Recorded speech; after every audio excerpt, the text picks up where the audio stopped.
In today's video, I'm going to teach you how to troubleshoot cursor, connectivity, restarts, and resetting data. If cursor isn't responding, failing to connect, or acting strangely, we'll walk through 3 reliable actions to get you back on track.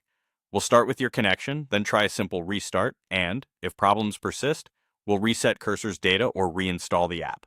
Follow along and pause as needed. First, check your connectivity. Cursor relies on a stable internet connection, so make sure your Wi-Fi or Ethernet is solid. If other apps or websites feel slow, that's a clue your network is the issue. Inside Cursor, open Settings, go to the Network section, and run the diagnostics. This built-in check helps confirm whether Cursor can reach the services it needs. If it reports problems, try moving to a more reliable network, temporarily disable a VPN or proxy, or verify that your firewall isn't blocking the app. Even a quick router reboot can help stabilize things. The goal is to rule out networking before changing anything else in Cursor. Next, restart. Close Cursor completely and open it again. This clears temporary glitches and frees up resources that may be stuck. If Cursor is frozen and won't close, restart your computer to refresh the entire system.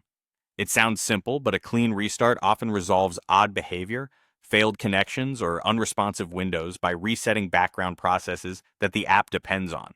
If the issue persists, clear cache and app data, or reinstall Cursor to reset extensions and settings.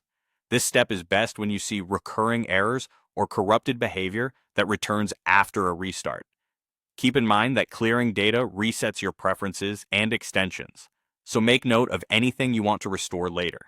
Then clear the app data using your operating system's application settings, or uninstall and reinstall Cursor from the official source.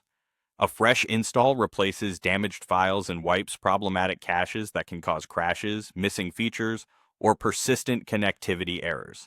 After reinstalling, sign back in if required, re-enable your preferred settings, and add back any extensions you actually use. Test Cursor again and rerun the network diagnostics to confirm everything is healthy. To recap, verify your internet and run the diagnostics in Cursor, restart the app or your computer for a clean slate, and, if needed, clear data or reinstall to reset extensions and settings. These steps resolve the vast majority of stubborn issues. Thanks for watching, and I hope this gets you working smoothly again.